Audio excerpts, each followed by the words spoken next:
বেশি বেশি ইস্তেগফার করা। কি করা ভাই? ইস্তেগফার করা। ইস্তেগফার, উঠতে চলতে ফিরতে সব সময় ইস্তেগফার করা। আস্তাগফিরুল্লাহ ওয়া আতুবু ইলাইহি, আস্তাগফিরুল্লাহ আল্লাযী লা ইলাহা ইল্লা হুয়াল হাইয়ুল কাইয়্যুম ওয়া আতুবু ইলাইহি। অথবা সাইয়্যিদুল ইস্তেগফার পড়া। কিচ্ছু না পারেন শুধু আস্তাগফিরুল্লাহ পড়া, আস্তাগফিরুল্লাহ আস্তাগফিরুল্লাহ আস্তাগফিরুল্লাহ ওয়া আতুবু ইলাইহি, এতটুকু পড়া। এবং যখন পড়বেন অর্থ বুঝে পড়বেন, আল্লাহর কাছে ক্ষমা চাচ্ছেন আপনি। আর ক্ষমা চাইলে ক্ষমা চাওয়ার মুড থাকে আলাদা। একটা মানুষের কাছে যখন মাপ চান আপনি, তখন মাপ চাওয়ার মুড ভিন্ন থাকে না। আস্তাগফিরুল্লাহ যখন বলবো তখন নিজের অপরাধের কথা স্মরণ করে, অথবা আমি যে বহু অপরাধ করি সেই কথাটা মনে করে আল্লাহর কাছে ক্ষমা চাই। যত বেশি ইস্তেগফার করবো তত বেশি রিজিক আসবে।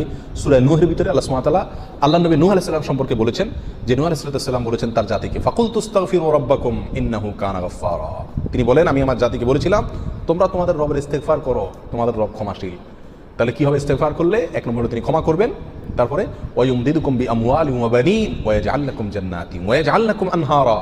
সম্পদ এবং সন্তান, পরিবার, এই দুইটা দিয়ে তোমাদেরকে শক্তিশালী করবেন, রিচ করে দিবেন, সমৃদ্ধ করে দিবেন।